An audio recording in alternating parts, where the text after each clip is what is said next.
Hello my dear students, welcome back to your favourite channel Magnet Brains. मैं हूं doctor मुस्कान, आपकी biotechnology tutor, और आज मैं लेकर आई हूं आपके लिए complete revision of chapter 5 cellular processes. So students, let's get on with it. सबसे पहले हमें पता है कि हमारी बॉडी में बेसिक सोर्स ऑफ एनर्जी क्या है? ग्लूकोज। एंड ग्लूकोज का metabolism is the most important process in our body. तो ग्लूकोज जब मेटाबोलाइज होता है स्टूडेंट्स, तो in the presence of oxygen हो सकता है या in the absence of oxygen हो सकता है। तो जब in the presence of oxygen होता है उसको हम कहते हैं एरोबिक रेस्पिरेशन, एंड जब वो एब्सेंस ऑफ ऑक्सीजन में होता है तो उसे कहते हैं एनारोबिक रेस्पिरेशन। जब ग्लूकोज का ब्रेकडाउन ऑक्सीजन की एब्सेंस में होता है तो क्या प्रोड्यूस होता है? लैक्टिक एसिड प्रोड्यूस होता है। या हम ग्लूकोज का ब्रेकडाउन कब करते हैं? ईस्ट में। जब ईस्ट का यूज़ करके हम कर्ड बनाते हैं, पनीर बनाते हैं, ये सारी चीज़ों में हम क्या करते हैं? फर्मेंटेशन।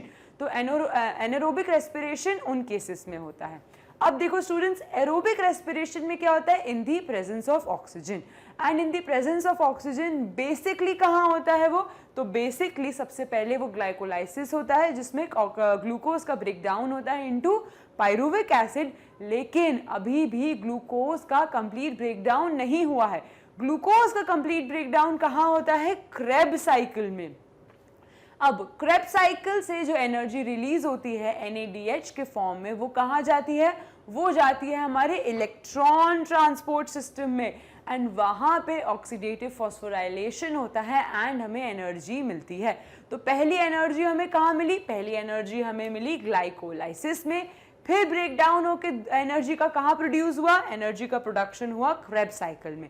क्रेब्स साइकिल में सबसे पहली बार क्या रिलीज होता है? Carbon dioxide. मतलब ग्लूकोज का कंप्लीट ब्रेकडाउन हो चुका है। अब क्रेब्स साइकिल के बाद दो फॉर्म में एनर्जी होती है। या तो एनर्जी ATP के फॉर्म में होती है। एनर्जी के दो फॉर्म्स होते हैं, या तो एनर्जी ATP के फॉर्म में होती है या तो एनर्जी NADH के फॉर्म में होती है। तो ATP जो हमें ग्लाइकोलाइसिस में मिलती है, क्रेब्स साइकिल में मिलती है। तो उसके अलावा NADH कब यूज़ करते हैं हम? जब ATP ख़त्म हो जाती है या ATP की एनर्जी ख़त्म हो जाती है, फिर हम NADH को रिड्यूस करके एनर्जी प्रोड्यूस करते हैं। क्योंकि बेसिक फंडा क्या है? क्यों चाहिए हमें ग्लूकोज का ब्रेकडाउन? क्योंकि हमें एनर्जी चाहिए। एनर्जी चाहिए बोलने के लिए, पढ़ने के लिए, लिखने के लिए, सब चीज़ों के लिए। एनर्जी कहाँ से मिली हमें? ग्लूकोज को ब्रेकडाउन करके। तो जब ATP ख़त्म हो जाती है तो हमारी बॉडी क्या करती है? एनर्जी को लेती है NADH के फॉर्म में और कहाँ भेज देती है? हमें इलेक्ट्रॉन ट्रांसपोर्ट सिस्टम में। वहाँ जाके NADH फर्दर ब्रेकडाउन होता है और क्या प्रोड्यूस करता है? एनर्जी। तो ये पूरी प्रोसेस है जिससे हमें एनर्जी मिलती है, हम सब कुछ कर पाते हैं। सो स्टूडेंट्स, इतना क्लियर है? अब जब हम एनारोबिक रेस्पिरेशन करते हैं तो कितनी ATP प्रोड्यूस होती है? तो एनारोबिक रेस्पिरेशन में हम यूजुअली 2 ATP प्रोड्यूस होती है, ये बात याद रख लीजिए। अब एरोबिक रेस्पिरेशन में तो ATP का प्रोडक्शन होता है 38 ATP, लेकिन 2 ATP जो होती है इसमें वो इनडायरेक्ट ATPs होती हैं NADH के फॉर्म में। इतना क्लियर है आपको? चलो, सबसे पहली प्रोसेस जो हम पढ़ने जा रहे हैं वो है हमारी ग्लाइकोलाइसिस। सो स्टूडेंट्स, ग्लाइकोलाइसिस क्या है? मेन जो कह सकते हो हमारी main metabolism of glucose breakdown. कहाँ होता है ग्लाइकोलाइसिस? तो location of glycolysis is really important. Location है ग्लाइकोलाइसिस की साइटोजोल या साइटोप्लाज्म भी कह सकते हो। तो location of glycolysis is cytosol. Glycolysis को और क्या कहते हैं? EMP पाथवे से भी जाना जाता है। EMP का फुल फॉर्म क्या है? एम्डन मेयर ऑफ परनाज। ये साइंटिस्ट है जिसने ग्लाइकोलाइसिस दिया था, इसलिए उनके नाम पे ये साइकिल भी जानी जाती है। इतना क्लियर है आपको? अब ग्लूकोज का जो ब्रेकडाउन होता है ग्लाइकोलाइसिस में इन साइटोप्लाज्म, अभी भी कंप्लीट ब्रेकडाउन नहीं हुआ है। कंप्लीट ब्रेकडाउन ऑफ ग्लूकोज कहाँ हो रहा है? हमारे क्रेब्स साइकिल में। इतना क्लियर है स्टूडेंट्स आपको? चलो, अब हम एक बार अपनी ग्लाइकोलाइसिस की सारी प्रोसेस देख लेते हैं। तो सबसे पहले हमारा जो मेन सोर्स है वो क्या है? ग्लूकोज। कार्बोहाइड्रेट जो हम लेते हैं वाया फूड, ये सारी चीजें, इन सब में अबंडेंट अमाउंट में क्या मिलता है हमें मिलता है ग्लूकोज, जो कैसे फर्दर ब्रेक डाउन होता है किसमें, पायरूवेट में। तो देख लेते हैं कि ग्लूकोज कैसे पायरूवेट में फर्दर ब्रेक डाउन होता है। तो सबसे पहले ग्लूकोज किस में कन्वर्ट होता है, ग्लूकोज 6 फॉस्फेट में। कौन सा एंजाइम यूज होता है, तो स्टूडेंट सबसे पहले जो एंजाइम आता है उसका नाम है हेक्सोकाइनेज। बहुत इंपॉर्टेंट एंजाइम है, इस पर काफी क्वेश्चन आ चुके हैं कि पहला enzyme of glucose metabolism is hexokinase, जो ग्लूकोज को किस में कन्वर्ट करता है, ग्लूकोज 6 फॉस्फेट में। अब सबसे पहले एनर्जी का यूटिलाइजेशन कहाँ होता है, तो सबसे पहले एनर्जी का यूटिलाइजेशन हमारी पहली प्रोसेस में होता है जिसमें हम ग्लूकोज को किस में कन्वर्ट करें, ग्लूकोज 6 फॉस्फेट में। इतना क्लियर है। अब ग्लूकोज 6 फॉस्फेट से हमने किस में कन्वर्ट कर दिया, उसे फ्रक्टोज 6 फॉस्फेट में। मतलब ग्लूकोज को रिप्लेस करके क्या लिख दिया, फ्रक्टोज। तो इस सिचुएशन में कौन सा एंजाइम आएगा, हमारा आइसोमरेज। तो ले आते हैं यहाँ पे आइसोमरेज को। यहाँ कोई भी एनर्जी यूटिलाइज नहीं हो रही है, ठीक है। एनर्जी पहली स्टेप में यूटिलाइज हुई थी, सेकेंड स्टेप में कोई एनर्जी का यूटिलाइजेशन नहीं है। इसमें हमने बस क्या करा, आइसोमरिज्म क्या करा, ग्लूकोज की जगह फ्रक्टोज को रख दिया। तो glucose 6 phosphate converts into fructose 6 phosphate. Now fructose 6 phosphate को किसमें कन्वर्ट करा हमने, फ्रक्टोज 1,6 बिस फॉस्फेट में। किसमें कन्वर्ट करा, repeat after me, fructose 6 phosphate को हमने कन्वर्ट करा फ्रक्टोज 1,6 बिस फॉस्फेट में। तो यहां पे कौन सा एंजाइम आता है हमारा, फॉस्फोफ्रक्टोकाइनेज। तो लिख देते हैं यहां पे फॉस्फोफ्रक्टोकाइनेज।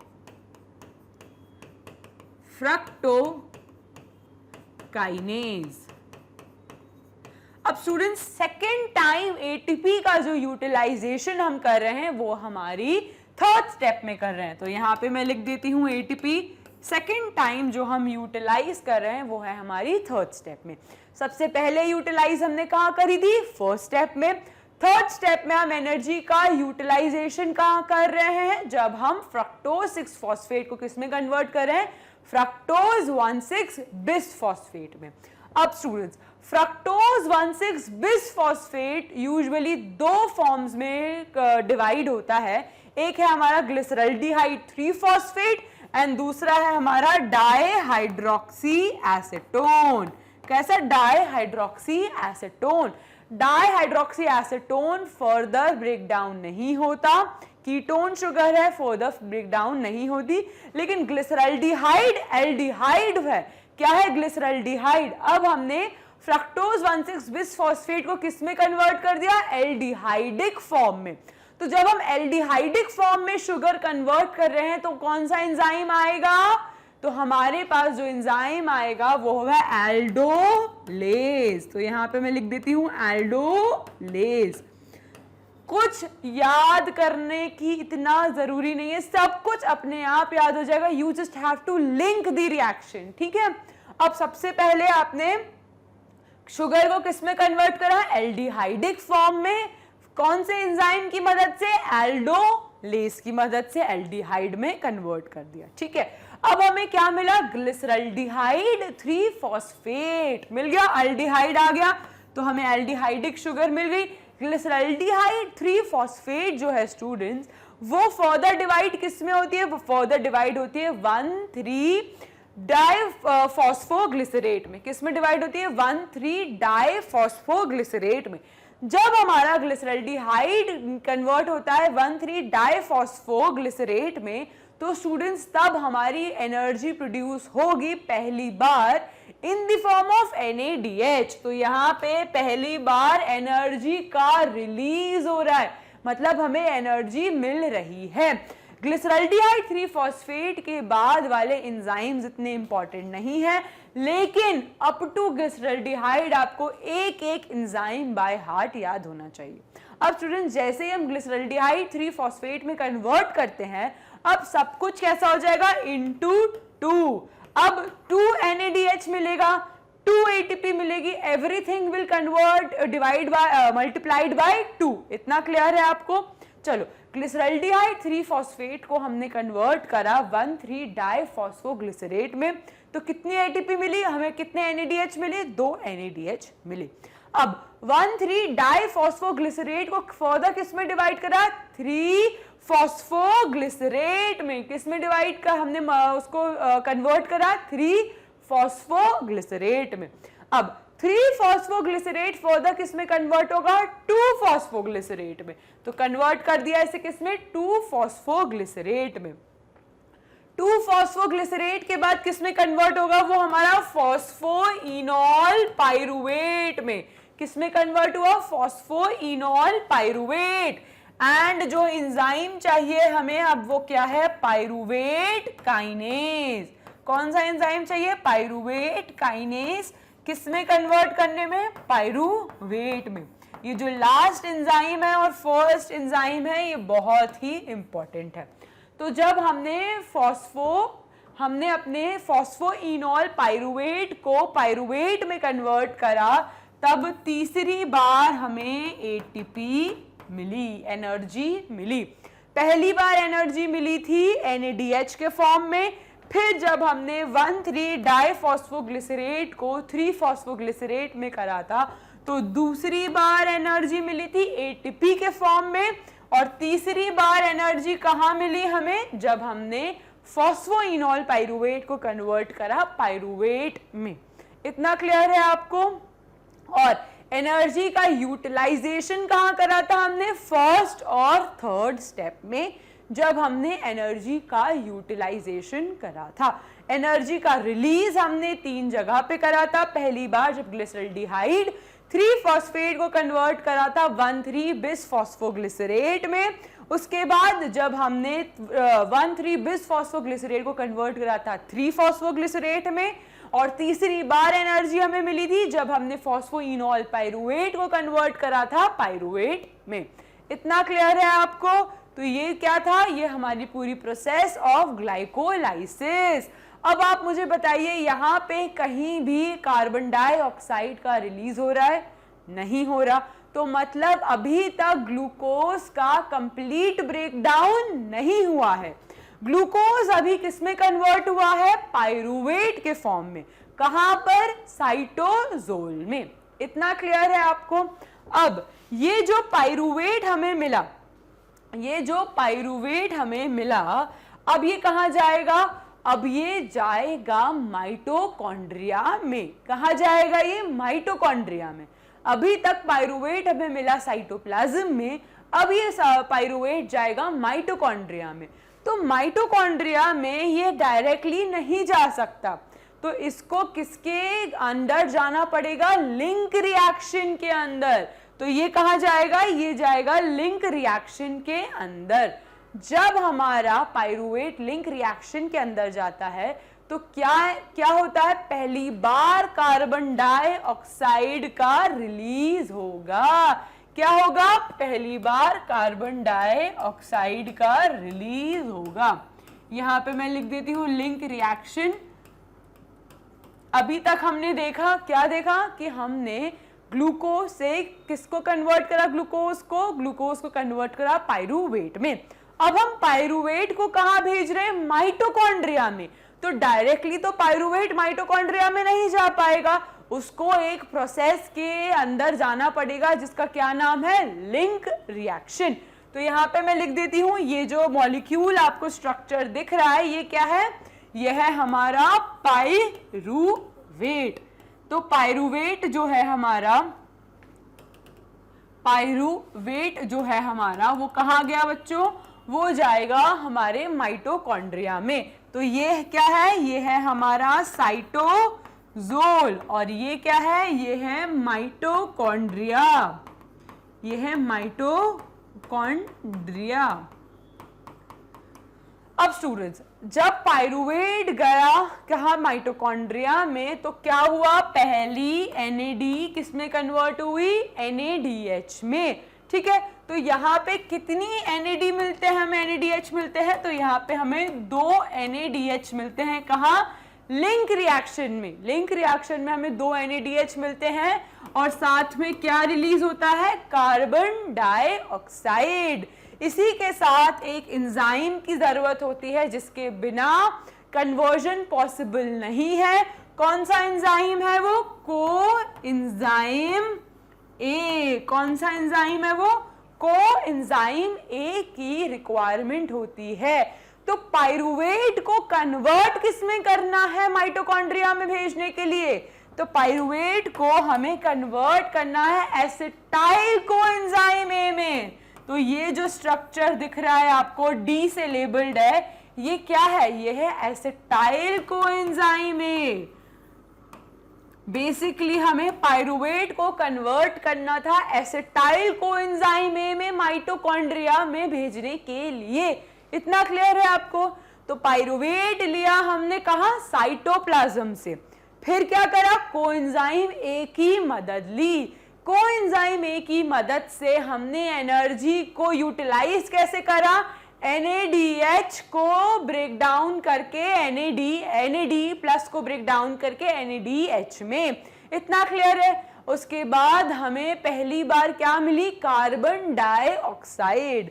जब हमें कार्बन डाइऑक्साइड मिली, हमने एनर्जी भी ले ली, हमने कोएंजाइम ए की मदद भी ले ली। अब हमने क्या करा, पाइरुवेट को कन्वर्ट कर दिया एसिटाइल कोएंजाइम ए में। अब वो माइटोकॉन्ड्रिया में जा सकता है। अब वो माइटोकॉन्ड्रिया में जाने के बाद कहाँ जाएगा, अब वो जाएगा हमारी क्रेब साइकिल में। कहाँ जाएगा, क्रेब साइकिल में। तो क्रेब साइकिल कहाँ होती है स्टूडेंट्स, तो क्रेब साइकिल होगी हमारी माइटोकॉन्ड्रिया में। सो स्टार्ट करते हैं अब हम क्रेब साइकिल, जो कहाँ है, माइटोकॉन्ड्रिया में। तो क्रेब साइकिल की लोकेशन क्या है, तो क्रेब साइकिल की लोकेशन है माइटोकॉन्ड्रिया।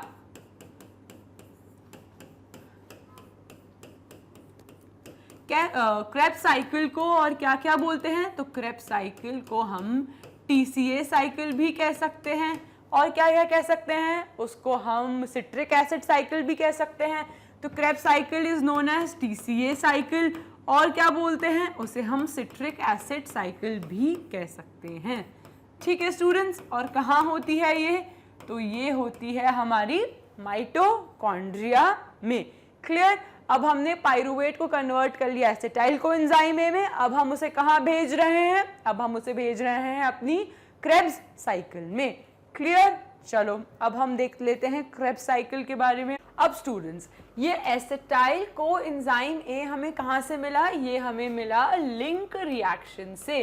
तो यहाँ पे मैं लिख देती हूँ लिंक रिएक्शन, जहाँ से हमें मिला acetyl coenzyme A. Now this acetyl coenzyme A को हमने किस में कन्वर्ट करा, सिट्रेट में। ठीक है। तो सबसे पहली प्रोसेस हमारी क्रेब साइकिल की है कि हमने एसिटाइल कोएंजाइम ए को किस में कन्वर्ट करा, सिट्रेट में। अब सिट्रेट में कन्वर्ट करने के बाद हमने उसको किस में कन्वर्ट करा, आइसोसिट्रेट में। किस में करा, आइसोसिट्रेट में। एंड जो एंजाइम यूज होता है वो कौन सा है, एकोनिटेज। तो यहाँ मैं लिख देती हूँ एकोनिटेज। एकोनिटेज ने क्या करा, सिट्रेट को कन्वर्ट करा आइसोसिट्रेट में।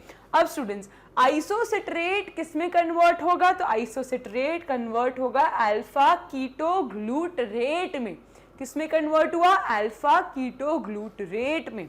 और जो एंजाइम यूज होता है वो है आइसोसिट्रेट, वो है आइसोसिट्रेट डिहाइड्रोजिनेज।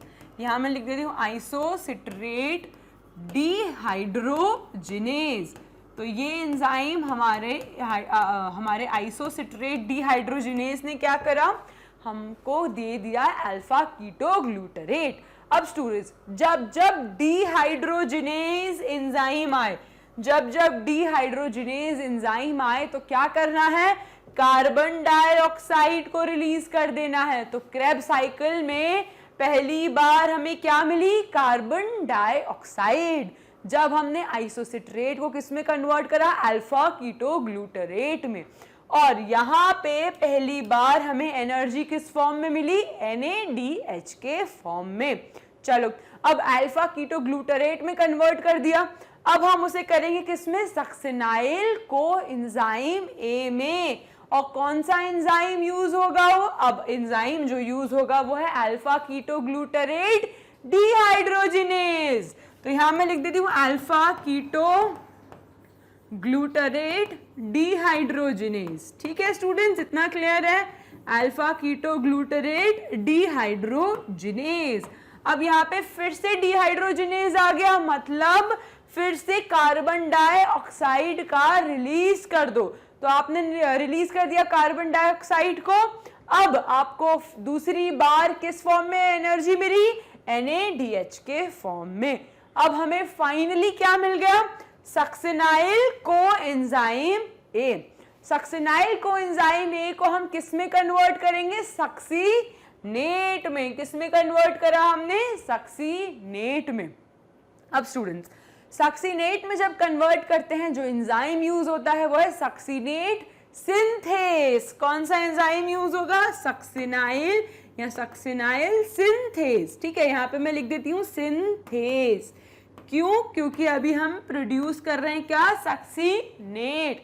तो याद रखना S में S वाला एंजाइम आएगा। तो सक्सिनाइल को एंजाइम A को कन्वर्ट कर दिया हमने सक्सीनेट में, और हमें एनर्जी किस फॉर्म में मिली? GTP के फॉर्म में। बस ये याद रखना, जब हम सक्सिनाइल कोएंजाइम A को कन्वर्ट कर रहे हैं किस में? सक्सीनेट में, तो कोएंजाइम A भी मिलता है GTP के साथ, और हमें क्या मिलेगा? GTP मिलेगी। इतना क्लियर है? अब स्टूडेंट, सक्सीनेट को किस में कन्वर्ट करा हमने? फ्यूमरेट में। कौन सा एंजाइम? Succinate dehydrogenase. कौन सा एंजाइम? Succinate dehydrogenase. यहां पे मैं लिख देती हूँ सक्सीनेट डिहाइड्रोजिनेज। अब यहां पे हमें एनर्जी मिलती है FADH के फॉर्म में। किस फॉर्म में मिलेगी एनर्जी? FADH के फॉर्म में। फिर हमने कन्वर्ट करा फ्यूमरेट में through the enzyme fumarate dehydrogenase. उसके बाद हमें क्या मिला? उसके बाद हमें मिला मेलेट। मेलेट को कन्वर्ट करा किससे? मलेट डिहाइड्रोजिनेज से। किस में कन्वर्ट करा? ऑक्सैलो एसिटिक एसिड में। यहाँ पे हमें फिर से NADH मिलता है, और ऑक्सैलो एसिटिक एसिड वापस से कैसे कन्वर्ट हो जाता है? एसिटाइल कोएंजाइम A में, और ये process so on and on चलती रहती है। तो क्रेब्स साइकिल में या सिट्रिक एसिड साइकिल में हमें क्या क्या मिला?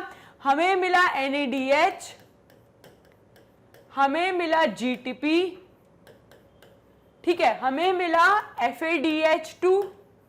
ठीक है स्टूडेंट्स, हमें क्या क्या मिला? NADH, हमें मिला, कितना मिला ये अभी हम एनर्जेटिक्स में पढ़ेंगे, लेकिन अभी राइट नाउ हमें सिट्रिक एसिड साइकिल से क्या क्या मिला? NADH, GTP, FADH। ठीक है स्टूडेंट्स, FADH, और हमें क्या मिला? Carbon dioxide. तो ये सब हमें कहां से मिला? ये सब हमें मिला क्रेब्स साइकिल से। इतना क्लियर है? तो क्रेब्स साइकिल से हमें NADH, GTP, FADH, carbon dioxide मिलता है। क्लियर? अब हम देखते हैं कि एनर्जेटिक्स हमें टोटल कितनी ATP मिलती है पूरी ग्लूकोज ब्रेकडाउन से। ठीक है, ये बहुत इंपॉर्टेंट है कि ग्लूकोज ब्रेकडाउन से कितनी टोटल ATP मिली। तो सबसे पहले देख लेते हैं ग्लाइकोलाइसिस में। तो पहले तो हमने 2 ATP का यूटिलाइजेशन करा था फर्स्ट और थर्ड स्टेप में, उसके बाद हमने रिलीज करी थी ATP। अब स्टूडेंट, सबसे पहले जो हमें ATP का प्रोडक्शन मिलता है वो है ग्लिसरल्डिहाइड 3 फॉस्फेट को। जब ग्लिसरल्डिहाइड 3 फॉस्फेट को किस में कन्वर्ट कर रहे थे? हम उसे कन्वर्ट कर रहे थे 1,3-फॉस्फोग्लिसरेट में। तो सबसे पहले एनर्जी हमें वहां मिली। ठीक है, उसके बाद हमें एनर्जी कहाँ मिली? Phosphoglycerate kinase. कहाँ मिली? फॉस्फोग्लिसरेट काइनेज में। फिर कहाँ मिली? लास्ट स्टेप जो थी हमारी पाइरुवेट काइनेज वाली। तो जब हम लोगों ने ग्लिसरल्डिहाइड 3 फॉस्फेट को कन्वर्ट करा था तो हमें 2 NADH मिल रहे थे, मतलब 2 × 3 6 ATP टोटल हमें मिली। किसमें? जब हमने ग्लिसरल्डिहाइड 3 फॉस्फेट को कन्वर्ट करा फॉस्फोग्लिसरेट में। ग्लिसरल्डिहाइड 3 फॉस्फेट को कन्वर्ट करा 1,3 फॉस्फोग्लिसरेट में। क्लियर। अब बच्चों फॉस्फोग्लिसरेट में जब हमने 1,3 को 3 फॉस्फोग्लिसरेट में कन्वर्ट करा था तो कितनी मिली, 2 ATP मिली। उसके बाद फॉस्फोइनॉल पाइरुवेट को जब हमने पाइरुवेट में कन्वर्ट करा था तो कितनी एनर्जी मिली हमें 2 ATP मिली। क्लियर है अभी तक? चलो उसके बाद देख लेते हैं। उसके बाद जब हमारी पहली क्या कहते हैं रिएक्शन स्टार्ट हुई थी, जब हमने ग्लूकोज से ग्लूकोज 6 फॉस्फेट में कन्वर्ट करा था तो पहली बार हमने एनर्जी का यूटिलाइजेशन करा था। उसके बाद हमने फ्रक्टोज 6 फॉस्फेट को किस में कन्वर्ट करा था, फ्रक्टोज 1,6 बिस फॉस्फेट में, तब दूसरी बार एनर्जी का यूटिलाइज हुआ था। तो टोटल एनर्जी में हम -2 कर देते हैं।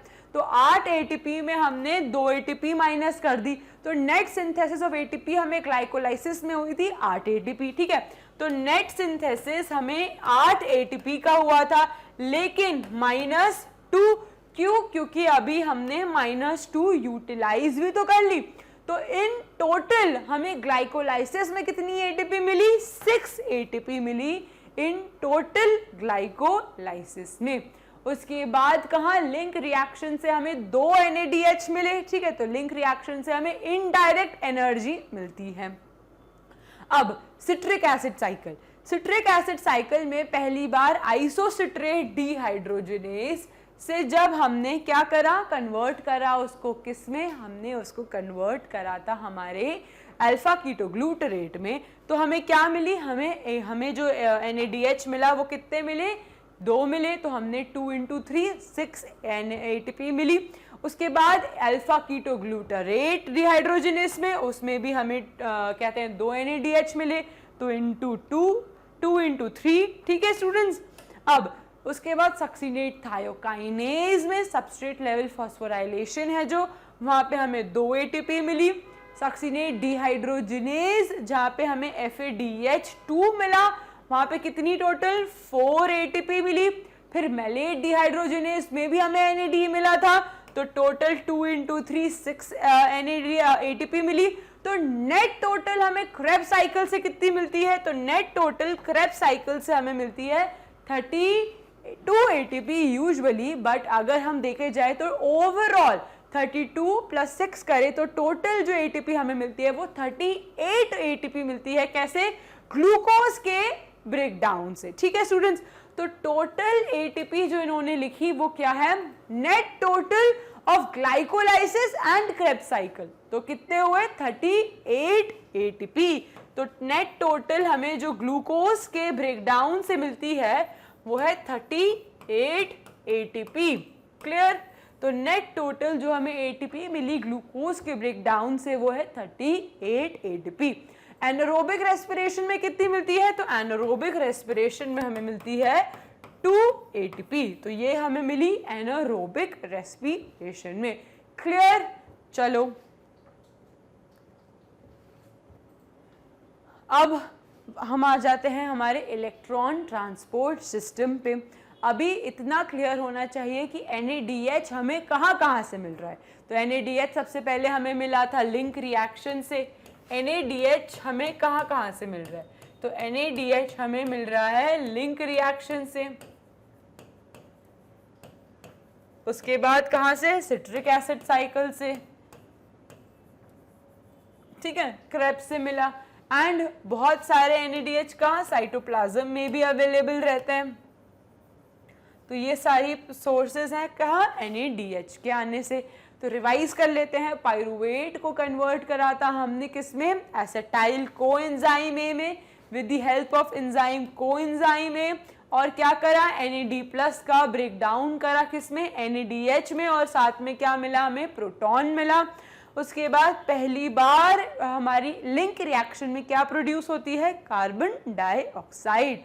क्लियर। ये मैं आपको क्यों समझा रही हूँ, क्योंकि हमारे इलेक्ट्रॉन ट्रांसपोर्ट सिस्टम का मेन एजेंडा क्या है, मेन एजेंडा है उसका कि सारे NADH को लाना, हाइड्रोलाइसिस कराना, उनका ब्रेकडाउन करके NADH+ प्रोटॉन्स रिलीज कराना, एंड उन प्रोटॉन्स की रिलीज होने की मदद से क्या करना, ATP का प्रोड्यूस करना।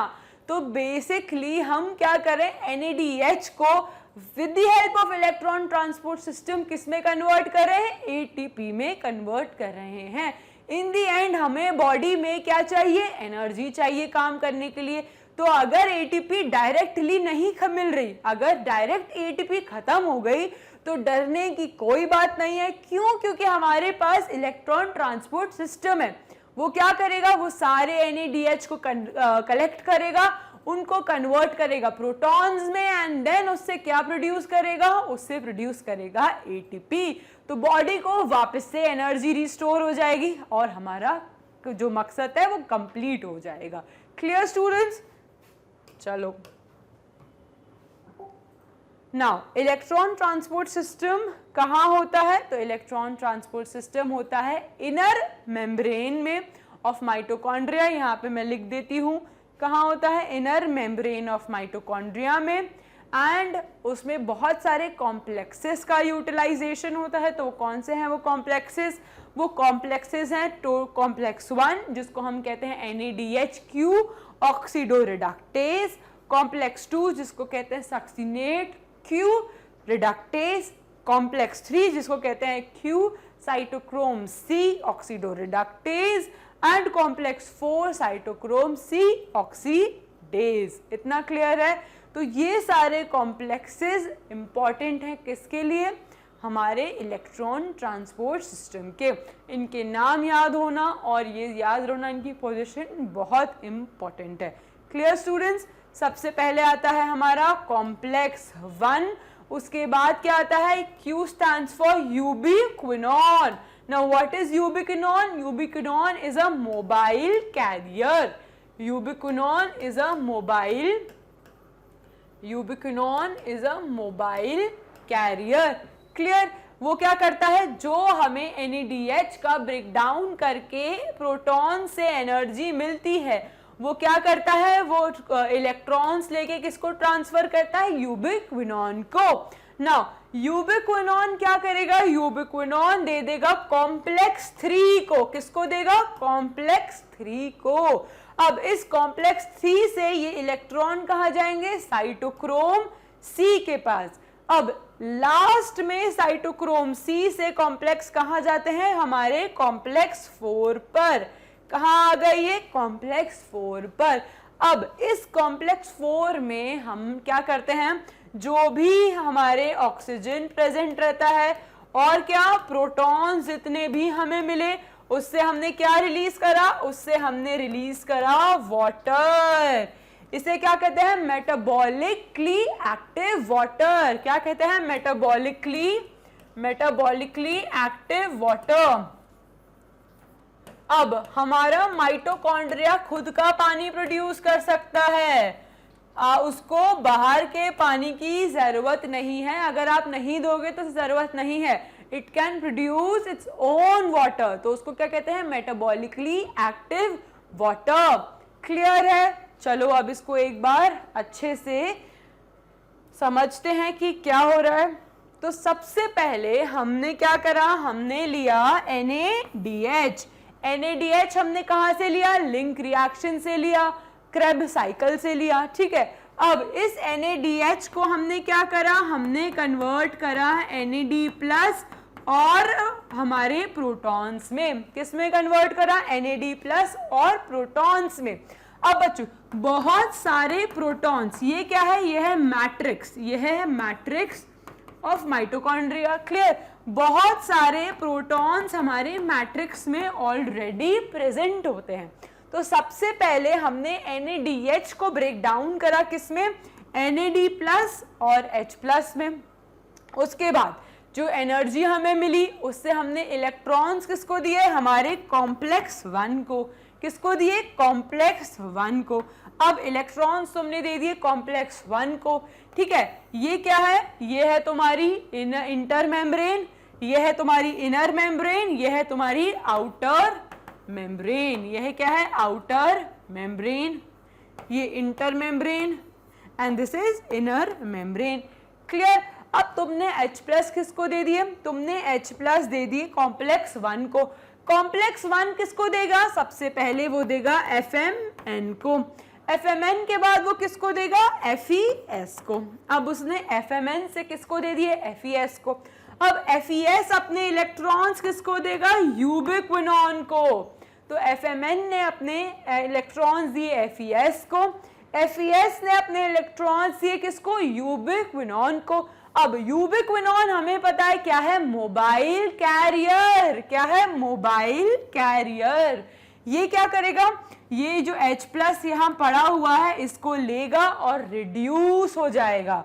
तो किस में रिड्यूस होगा, ये यूबिक्विनॉन H2 में रिड्यूस हो गया। अब क्या करेगा, ये जो अपना H2 है ये कहाँ पहुंचा देगा, बाहर आउटर मेम्ब्रेन में पहुंचा दिया इसने अपना H2 आउटर मेम्ब्रेन में।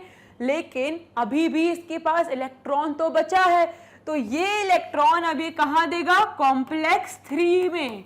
कहाँ दिया इसने इलेक्ट्रॉन, कॉम्प्लेक्स 3 में। कॉम्प्लेक्स 3 में क्या है हमारा, साइटोक्रोम बी। क्या बैठा है हमारा, साइटोक्रोम बी। तो ये साइटोक्रोम बी किसको देगा इलेक्ट्रॉन, FeS को। किसको दिया इसने, FeS को। ठीक है, अब ये FeS अपना इलेक्ट्रॉन किसको देगा, ये FeS अपना इलेक्ट्रॉन देगा साइटोक्रोम C को। तो बेसिकली साइटोक्रोम B से गया FeS पे, FeS ने किसको दिया, साइटोक्रोम C को। अब बच्चों, अब हम आ जाते हैं कॉम्प्लेक्स नंबर 2 पे। तो यहां था मेरा complex number 2। Now complex number 2 क्या करता है, तो कॉम्प्लेक्स नंबर 2 बेसिकली क्या करता है, FADH को किस में कन्वर्ट कर देगा, FADH2 में। अब जब वो उसको FADH को FADH2 में कन्वर्ट करेगा तो क्या मिलेगा उसे, H+ मिलेगा। अब वो H+ वो लेके कहाँ भेज देगा, वापस से बाहर। और साथ में क्या मिले, इलेक्ट्रॉन्स मिले। तो वो इलेक्ट्रॉन्स उसने कहाँ दिए, वो इलेक्ट्रॉन्स उसने वापस से यूबिक्विनॉन के पास दिए। एंड वो इलेक्ट्रॉन्स कहाँ गए, हमारे लास्ट कॉम्प्लेक्स के पास जो था complex number 4। Now complex number 4 ने क्या करा, कॉम्प्लेक्स A को दिया, A ने किसको दिया, A3 को दिया। तो अब ये जो कॉम्प्लेक्स A3 है ये क्या है, ये आखिरी कॉम्प्लेक्स है। अब इसके पास कुछ नहीं है, कोई नहीं है इंसान जिसको ये ट्रांसफर करे। तो अब ये क्या करेगा, अब ये बचे कुचे प्रोटॉन्स लेगा और ऑक्सीजन लेगा, बचे कुचे प्रोटॉन्स लेगा और ऑक्सीजन लेगा। तो अब ये क्या करेगा, अब ये कन्वर्ट कर देगा किस में, वाटर में। जब इसने ऑक्सीजन लिया और प्रोटॉन्स लिए तो अभी किस में कन्वर्ट कर देगा, वाटर में। अब सबसे last important and very important चीज, जब हमारे सारे प्रोटॉन्स कहाँ पहुंच गए, यहाँ आउटर मेम्ब्रेन में सारे प्रोटॉन्स पहुंच गए, पहुंचा दिए तुमने। अब क्या होगा, यहाँ पे एक कॉम्प्लेक्स होता है जिसका क्या नाम है, FOF1 पार्टिकल या ATP सिंथेज। तो यहाँ पे है हमारा FOF1 या उसे क्या कह सकते हो, ATP सिंथेज। तो ये FOF1 और ATP सिंथेज क्या करता है, ये सारे प्रोटॉन्स को लेगा, यहाँ से आउटर मेम्ब्रेन से सारे प्रोटॉन्स आएंगे एंड ये क्या करेंगे, ये हमारे सारे प्रोटॉन्स ADP को किस में कन्वर्ट कर देंगे, एडिनोसिन डाइफॉस्फेट को किस में कन्वर्ट कर देंगे, एडिनोसिन ट्राइफॉस्फेट में। तो इसने क्या करा, सारे ATP सिंथेज ने या FOF1 पार्टिकल ने आउटर मेम्ब्रेन के सारे प्रोटॉन्स लेके क्या करा, ATP ADP एडिनोसिन डाइफॉस्फेट को किस में कन्वर्ट कर दिया, एडिनोसिन ट्राइफॉस्फेट में। तो बेसिकली जो इलेक्ट्रॉन ट्रांसपोर्ट सिस्टम का मकसद था वो पूरा हो गया। हमने NADH लिया था, इन दी एंड NADH को हमने किस में कन्वर्ट कर दिया, हमने NADH को कन्वर्ट कर दिया ATP में। ठीक है, तो अगर ATP की कमी हो जाती है तो डरने की कोई बात नहीं है, कुछ नहीं होगा, हमें एनर्जी फिर भी मिलेगी। हम क्या करेंगे, NADH का ब्रेक डाउन कर देंगे, NADH को कहाँ भेज देंगे, इलेक्ट्रॉन ट्रांसपोर्ट सिस्टम में, एंड NADH क्या प्रोड्यूस कर देगा, ATP प्रोड्यूस कर देगा। इतना क्लियर है आपको? तो ये था हमारा इलेक्ट्रॉन ट्रांसपोर्ट सिस्टम। क्लियर? चलो now cell cycle and cell division. Students, हमारी बॉडी में अगर हमारी सेल डिवाइड कर रही हैं मतलब वो ग्रो कर रही हैं। तो कोई भी ऑर्गेनिज्म अगर वो डिवाइड कर रहा है तो मतलब वो ग्रो कर रहा है। ठीक है, तो सेल साइकिल और सेल डिवीजन बहुत इंपॉर्टेंट है हमारी ग्रोथ के लिए, एक ऑर्गेनिज्म बनाने के लिए, हर चीज़ों में सेल का ऑर्गेनिज्म का एकदम फॉर्मेशन करने के लिए ये प्रोसेस बहुत इंपॉर्टेंट है। सो अब हम आते हैं सेल साइकिल पे। यहां मैं लिख देती हूं। अब स्टूडेंट, सेल साइकिल बेसिकली दो पार्ट में डिवाइड होती है। क्या है वो दो पार्ट? एक है हमारा इंटरफेज, एक है इंटरफेज एंड दूसरा है माइटोसिस। ठीक है, दूसरा है माइटोसिस। इंटरफेज फर्दर डिवाइड होता है 3 फेजेस में।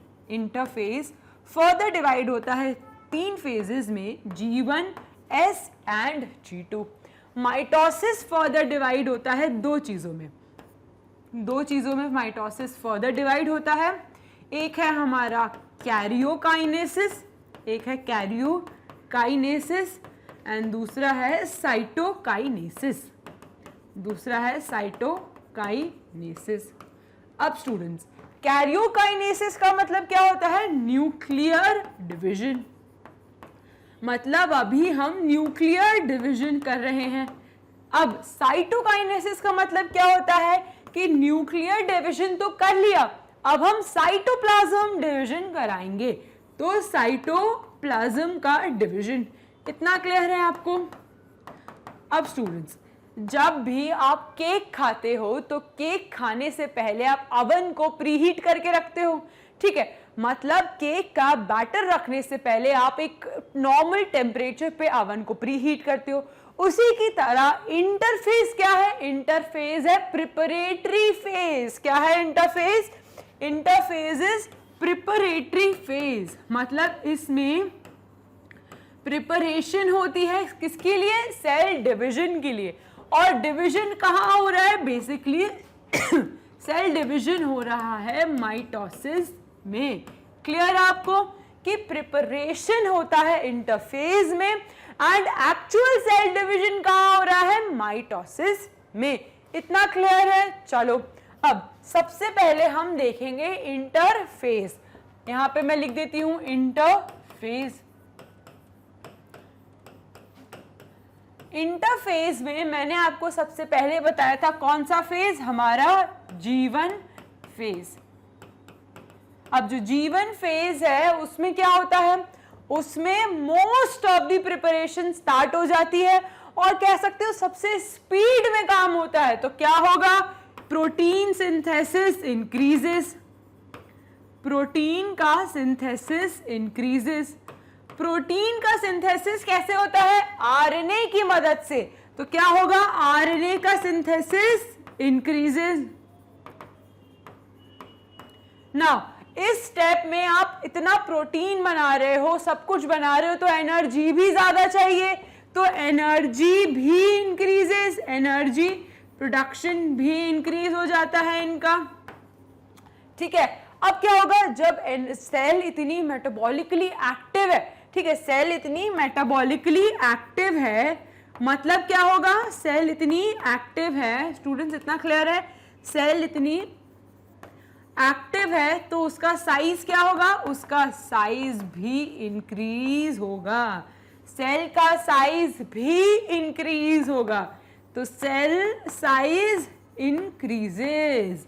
तो ये सारी चीजें कहाँ हो रही है? G1 फेज में, जहां प्रोटीन का सिंथेसिस बढ़ रहा है।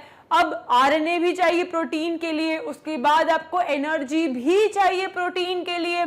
जब एनर्जी ले रहे हो, प्रोटीन बना रहे हो, तो सेल क्या है? मेटाबॉलिकली एक्टिव है, मतलब सेल का साइज क्या है? बड़ा। इतना क्लियर है आपको? उसके बाद आता है हमारा, उसके बाद आता है S2 फेज। S का क्या मतलब होता है? S का मतलब होता है सिंथेसिस फेज। तो ये क्या है? Synthesis phase. इसमें क्या होता है? इसमें सबसे इंपॉर्टेंट चीज होती है वो है क्रोमोसोम ड्यूप्लीकेशन, क्या होता है, क्रोमोसोम का ड्यूप्लीकेशन हो रहा है। ये बहुत इंपॉर्टेंट चीज है कि क्रोमोसोम का ड्यूप्लीकेशन कहाँ होता है, एस फेज ऑफ इंटरफेज में। यूजुअली क्रोमोसोम क्या होते हैं स्टूडेंट्स, ये रहा सेंट्रोमियर, ये दो उसके क्रोमैटिड्स, ठीक है, ये सेंट्रोमियर और ये दो क्रोमैटिड्स। Clear students. अब जैसे ही हमारे क्रोमोसोम कहाँ जाते हैं, एस फेज में, जैसे ही क्रोमोसोम हमारे एस फेज में जाते हैं, इनका क्या हो जाता है, ड्यूप्लीकेशन हो जाता है। क्या हो जाता है, क्रोमोसोम का ड्यूप्लीकेशन हो जाता है। क्लियर। तो ये बहुत इंपॉर्टेंट फेज है क्योंकि क्रोमोसोम का ड्यूप्लीकेशन हो रहा है। क्लियर। अब थर्ड फेज क्या आता है, G2 फेज।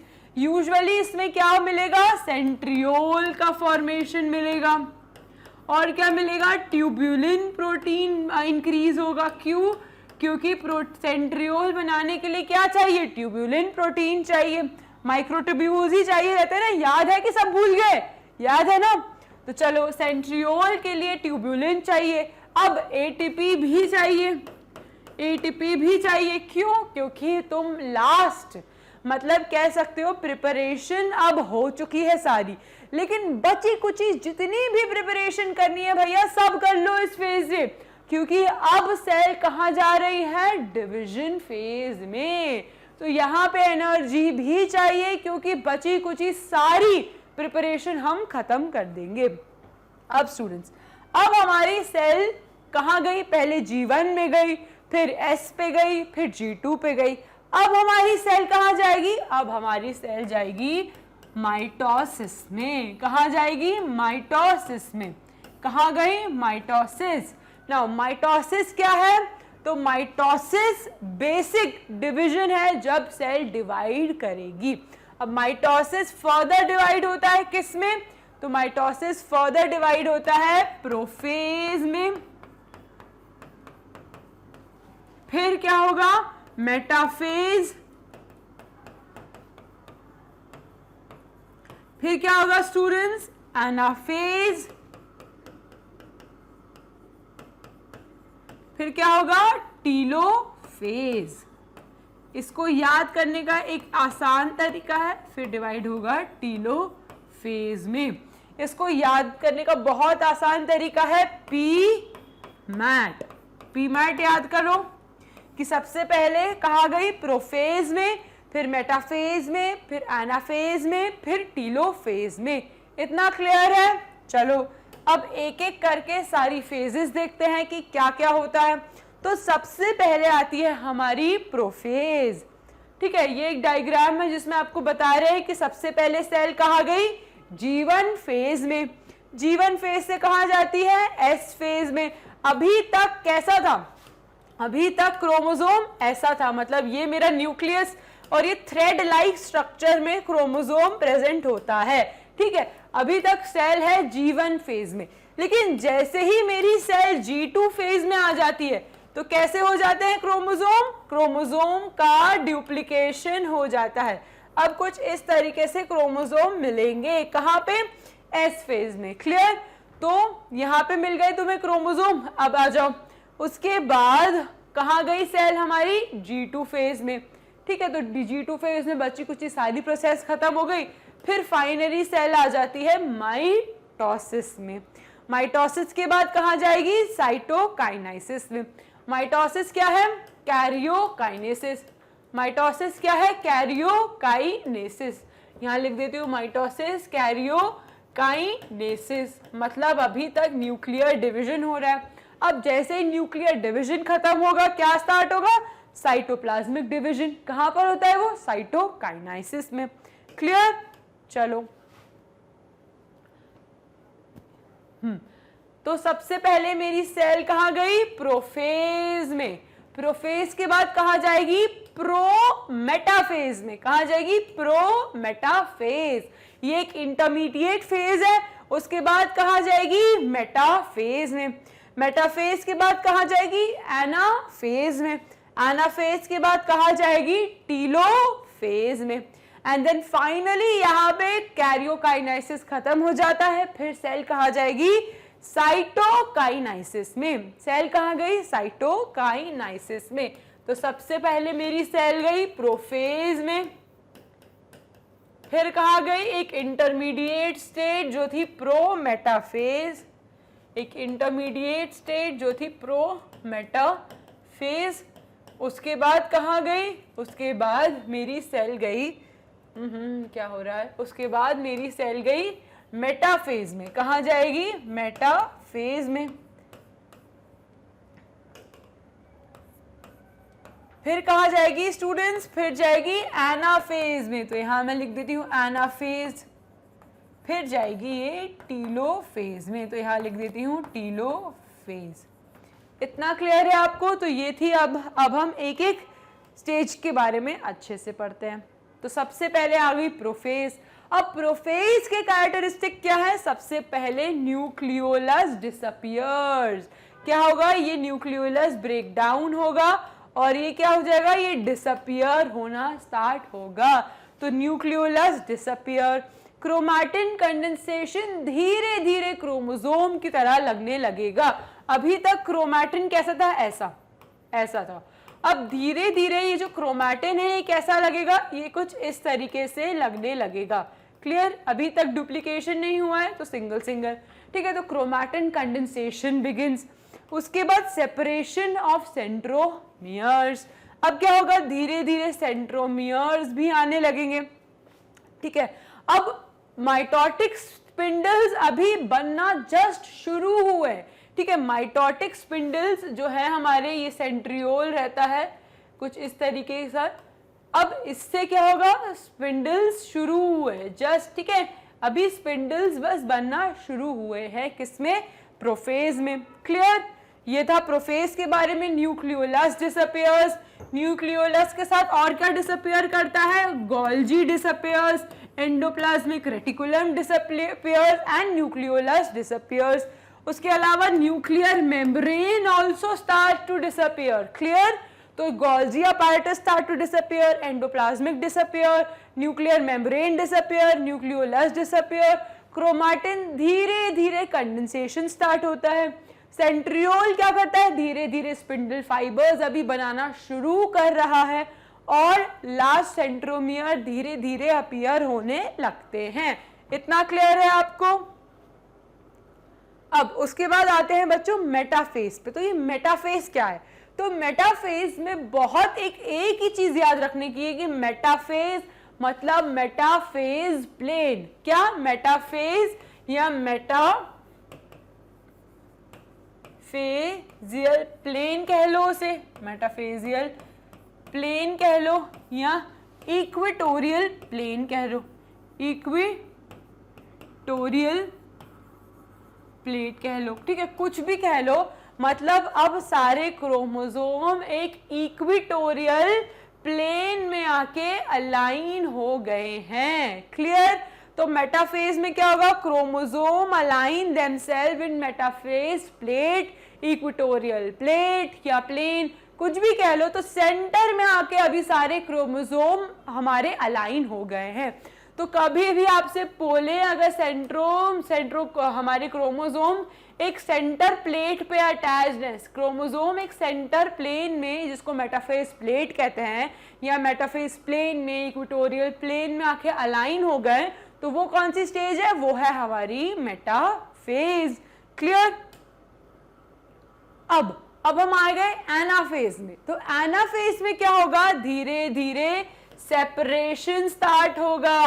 अब क्या स्टार्ट होगा, क्रोमोसोम का सेपरेशन स्टार्ट हो गया। क्रोमोसोम का क्या हो गया, सेपरेशन स्टार्ट हो गया, ठीक है। तो अभी तक क्रोमोसोम कैसे थे स्टूडेंट्स, ऐसे। अब एनाफेज में आने के बाद वो कैसे हो जाएंगे, वो कुछ इस तरीके से हो जाते हैं। क्लियर, कैसे हो गए, क्योंकि ये रहे मेरे सेंट्रियोल्स, ये रहे मेरे सेंट्रियोल्स। सेंट्रियोल से क्या अटैच्ड है, ये है मेरे स्पिंडल फाइबर्स, ये है मेरे स्पिंडल फाइबर्स। क्रोमोसोम दोनों तरफ से किससे अटैच रहते हैं, तो क्रोमोसोम दोनों तरफ से अटैच रहते हैं काइनेटोकोर से। ये दिख रहे हैं आपको, ये क्या है, ये जो मैं ब्लैक से बना रही हूं ये है मेरे काइनेटोकोर्स। क्या है मेरे काइनेटोकोर्स। तो यहाँ पे मैं लेबल कर लेती हूँ, ये है काइनेटोकोर्स। तो ये जो काइनेटोकोर्स से क्या अटैच्ड है, मेरे क्रोमोसोम्स अटैच्ड हैं। ये क्या करते हैं, स्पिंडल फाइबर को पुल करते हैं अपनी तरफ। ये अपनी तरफ पुल करेंगे, वो अपनी तरफ पुल करेंगे। तो जो दो मेरे क्रोमोसोम ऐसे थे भैया, अब वो कैसे हो जाएंगे, वो हो जाएंगे एक इस तरफ दूसरा इस तरफ। ठीक है, वो अलग अलग हो गए। तो दो क्रोमोसोम्स अलग अलग हो गए, कौन से फेज में, एनाफेज में। क्लियर। अब हम आते हैं टीलोफेज में। तो बच्चों टीलोफेज में क्या होगा सर, जस्ट ऑपोजिट प्रोफेज का। तो अगर आपको प्रोफेज याद है तो टीलोफेज बहुत आसान है, क्योंकि जस्ट ऑपोजिट। एंडोप्लाज्मिक रेटिकुलम क्या डिसअपियर हुआ था, that will reappear. Golgi prophase में डिसअपियर हुआ था, तो गोल्जी विल रीअपियर। अब क्या हुआ था, अब हमारा न्यूक्लियर मेम्ब्रेन डिसअपियर हुआ था तो वापस आ गया, न्यूक्लियोलस वापस आ गया। ठीक है, अब ये सारी चीजें वापस आ गई। अब क्या होगा, प्रॉपर हमारे क्रोमोसोम का कंडेंसेशन हो गया। Clear. New nuclear envelope forms, chromosome unfold back into chromatin, nucleoli reappear and cell continues to elongate. Clear? तो जो हमने प्रोफेज में पढ़ा था उसका जस्ट ऑपोजिट किस पे होगा, टीलोफेज में होगा। समझ गए। चलो अब लास्ट फेज जो है हमारे माइटोसिस का, वो है साइटोकाइनेसिस। साइटोकाइनेसिस में क्या होता है बच्चों, ये जो क्रोमोसोम है, अभी तक मेरा जो क्रोमोसोम है वो कुछ इस तरीके से है। ठीक है, और उसके अंदर एक डॉटर सेल है एंड दूसरी डॉटर सेल है। अब क्या होगा, एक फरो फॉर्मेशन होगा। क्या होगा, एक फरो फॉर्मेशन होगा। इस फरो फॉर्मेशन से क्या होगा, न्यूक्लियर का डिवीजन तो आपने कर लिया। ठीक है, न्यूक्लियर डिवीजन आपने कर लिया, न्यूक्लियर डिवीजन इज डन। ठीक है, न्यूक्लियर डिवीजन इज डन। यहाँ पे मैं न्यूक्लियर डिवीजन लिख देती हूँ, दिस इज डन। अब बारी किसकी है, साइटोप्लाज्म की।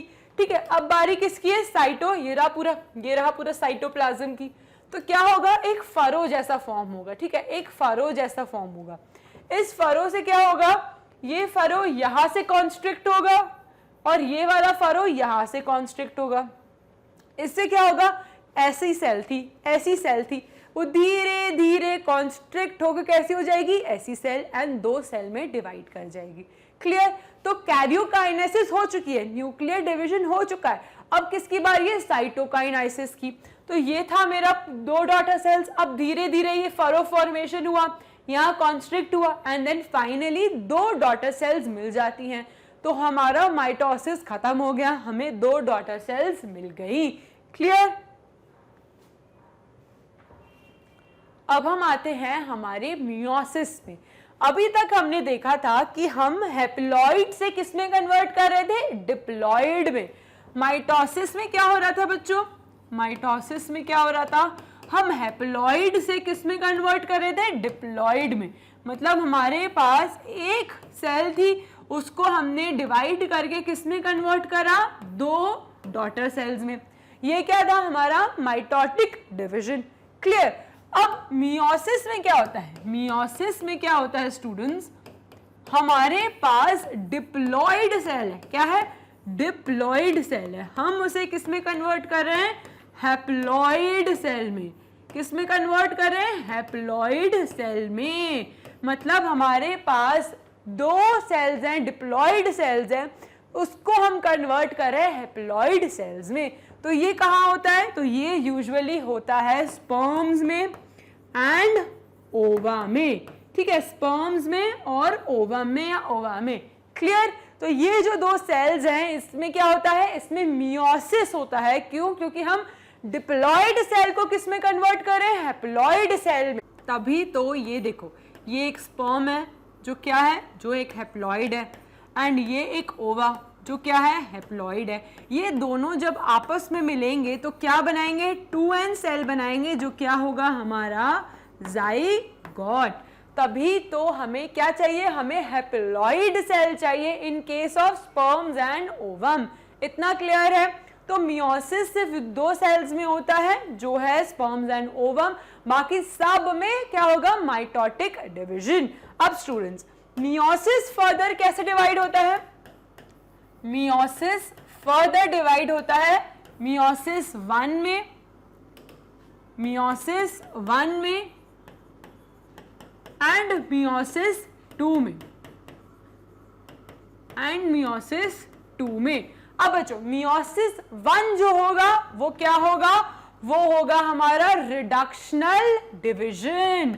क्या कहते हैं उसे? Reductional division. तो यहां मैं लिख देती हूं रिडक्शनल डिवीजन। एंड जो मियोसिस 2 होगा उसे क्या कहते हैं? Equational division. क्या कहते हैं? Equational division. यहां लिख देती हूं इक्वेशनल डिवीजन। नाउ जो हमारा रिडक्शनल डिवीजन है वहां पे बेसिकली क्या होता है, जो हमारी डिप्लॉइड सेल है उसे हम हैप्लॉइड में कन्वर्ट करते हैं। यहां पे हम हैप्लॉइड सेल को ही क्या कर रहे हैं, फर्दर पार्ट्स में या कह सकते हो नंबर में इंक्रीज कर रहे हैं। इतना क्लियर है? अब बच्चों, मियोसिस 1 जो है, मियोसिस 1 जो है, यहां पे मैं लिख रही हूं मियोसिस 1, ये क्या होगी, ये कैसे डिवाइड होगी? ये वैसे ही डिवाइड होगी। सबसे पहले आएगा हमारा इंटरफेज। इंटरफेज में क्या आएगा? G1 phase, S phase, G2 phase. उसके बाद सेल कहाँ जाएगी? उसके बाद सेल जाएगी मियोसिस, उसके बाद सेल जाएगी मियोसिस 1 में। अब मियोसिस 1 में जाने के बाद वो फर्दर स्टेप्स में जाएगी, फिर कहाँ जाएगी? फिर जाएगी मियोसिस 2 में। कहाँ गई? मियोसिस 2 में। इतना क्लियर है आपको? तो मियोसिस 1 में क्या होगा उसका? Reductional division. मियोसिस 1 में होगा रिडक्शनल डिवीजन। एंड मियोसिस 2 में क्या होगा? Equational division. यहां पे लिख देती हूं मियोसिस 2 इक्वेशनल डिवीजन। क्लियर? समझ गए आप ये पूरा मियोसिस के बारे में? चलो अब एक एक करके हम सारी स्टेप्स देखते हैं। सबसे पहले हम देखते हैं हमारा मियोसिस जो था, मियोसिस 1, उसमें क्या करा हमने? यहाँ पे हम रिडक्शनल डिवीजन कर रहे हैं। क्या कर रहे हैं? Reductional division. 2n थी, 2n को किस में डिवाइड करा हमने? हमने 2n को सॉरी स्टूडेंट्स, यहाँ पे है माइटोसिस। यह है माइटोसिस जिसमें 2n को किस में डिवाइड करा था? 2n में ही। लेकिन मियोसिस को क्या करते हैं हम? डिप्लॉइड को किस में कन्वर्ट करते हैं? डिप्लॉइड को कन्वर्ट करते हैं हम हैप्लॉइड में। तो डिप्लॉइड को कन्वर्ट करा हमने हैप्लॉइड में। अब मियोसिस 1 में क्या करा हमने? Reductional division. और मियोसिस 2 में क्या करा? Equational division. क्लियर? चलो अब सबसे पहले आते हैं हम, इंटरफेस तो हो गया हमारा G1, S और G2। अब क्या आ गए हम? मियोसिस 1 में। तो मियोसिस 1 में सबसे पहले हमारी सेल कहाँ जाएगी? लेप्टोटीन स्टेज में। कहाँ जाएगी? लेप्टोटीन स्टेज में। यहां लिख देती हूं लेप्टोटीन स्टेज।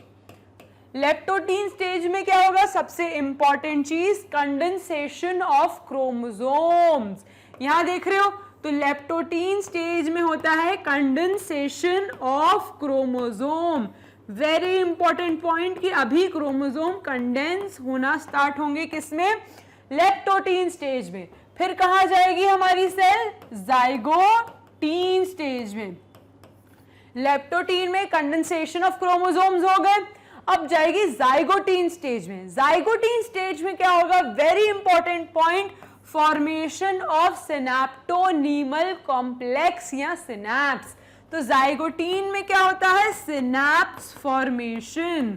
क्या होगा जाइगोटीन में? Synapse formation. उसके बाद क्या जाएगी? पैकेटीन। कहां जाएगी? पैकेटीन में। कहां गई? पैकेटीन में। अब पैकेटीन में क्या होता है? सबसे इंपॉर्टेंट पॉइंट, क्रॉसिंग ओवर। क्या होगा? Crossing over. क्लियर? सबसे पहले कहां गई? हमारी लेप्टोटीन में, जहां कंडेंसेशन हुआ।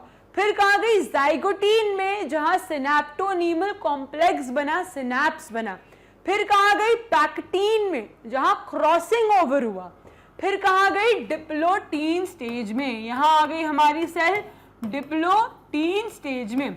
अब डिप्लोटीन स्टेज में नाम में लिखा है डिप्लो मतलब ड्यूप्लीकेशन। अब यहाँ पे क्या होगा, एक तो डिसोल्यूशन ऑफ सिनेप्टोनीमल कॉम्प्लेक्स होगा और क्या होगा, कियाज्मा फॉर्मेशन। क्या होगा, कियाज्मा फॉर्मेशन। अब सिनेप्टोनीमल कॉम्प्लेक्स डिसअपियर हो जाएगा, लेकिन डिप्लोटीन स्टेज का कैरेक्टरिस्टिक फीचर क्या है, कियाज्मा फॉर्मेशन। फिर क्या होगा, लास्ट स्टेज हमारी डाइकाइनाइसिस। फिर क्या होगी, डाइकाइनाइसिस। इसमें क्या होगा भैया, क्रोमोसोम सेपरेट हो जाएंगे और फाइनली क्या हो जाएगा, क्रॉसिंग ओवर हो गई, क्रोमोसोम सेपरेट हो गए एंड न्यूक्लियर मेम्ब्रेन डिसअपियर हो गई। तो सबसे पहले लेप्टोटीन स्टेज में क्या होगा बच्चों, तो ये रहे मेरे क्रोमोसोम। लेप्टोटीन स्टेज में क्या होगा, कंडेंसेशन ऑफ क्रोमोसोम स्टार्ट होगा। यहाँ पे क्या हुआ, कंडेंसेशन ऑफ क्रोमोसोम स्टार्ट हुआ, कहाँ, लेप्टोटीन स्टेज में। उसके बाद कहाँ गई, जाइगोटीन स्टेज में। तो जाइगोटीन स्टेज में ये दोनों क्रोमोसोम आपस में क्या बनाएंगे, सिनैप्स। अभी इन्होंने बनाया सिनैप्स। अब सिनैप्स बनाने के बाद क्या होगा, इनके बीच में होगा क्रॉसिंग ओवर। क्या हुआ, क्रॉसिंग ओवर।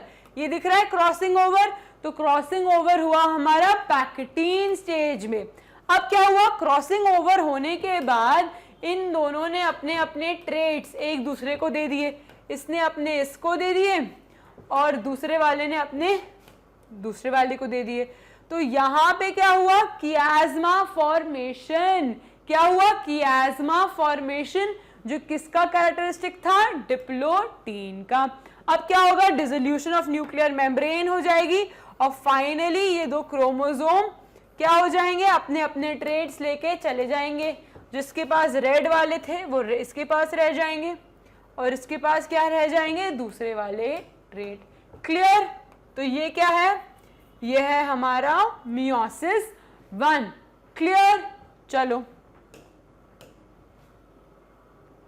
अब आते हैं, उसके बाद हम नॉर्मल जो हमारी स्टेज थी मियोसिस 1 के बाद कहाँ गए हम, प्रोफेज 1, फिर मेटाफेज 1, सब कुछ सेम, फिर एनाफेज 1, फिर टीलोफेज 1 एंड लास्ट में साइटोकाइनाइसिस। और हमें क्या मिला, हमें क्या मिले, हैप्लॉइड सेल मिले। बेसिकली हमने क्या करा, हमने डिप्लॉइड सेल को किसमें कन्वर्ट कर दिया, हैप्लॉइड सेल में। किसमें, मियोसिस 1 में।